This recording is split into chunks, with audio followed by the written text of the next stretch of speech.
Taking a look at a really nice alarm clock. It's simple, easy to use, made by Sharp. It's got a snooze button on it, and it's got I think the coolest feature is it's got these two amp USB ports on the front for charging. So you're gonna plug it into the wall anyway. It's gonna take up space on your nightstand. It's got a nice big display. It's easy to read. It's got an alarm. I've got it set up here to go off here in a moment. And then we've got two USB ports. Both of them are 2 amps.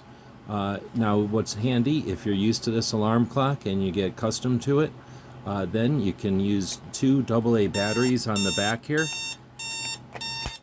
A nice, I'd call it a shrill alarm, works well. And you couldn't be easier to deal with. You hold down the time button to adjust the time, you hold down the alarm button to adjust the alarm. When the alarm goes off, you push that alarm button in the middle and it goes off. If you want it to snooze, you just push the top. So really can't beat it. It has all the features you need in an alarm clock, but, well, there's no buts. It's a great alarm clock. Hope this helps.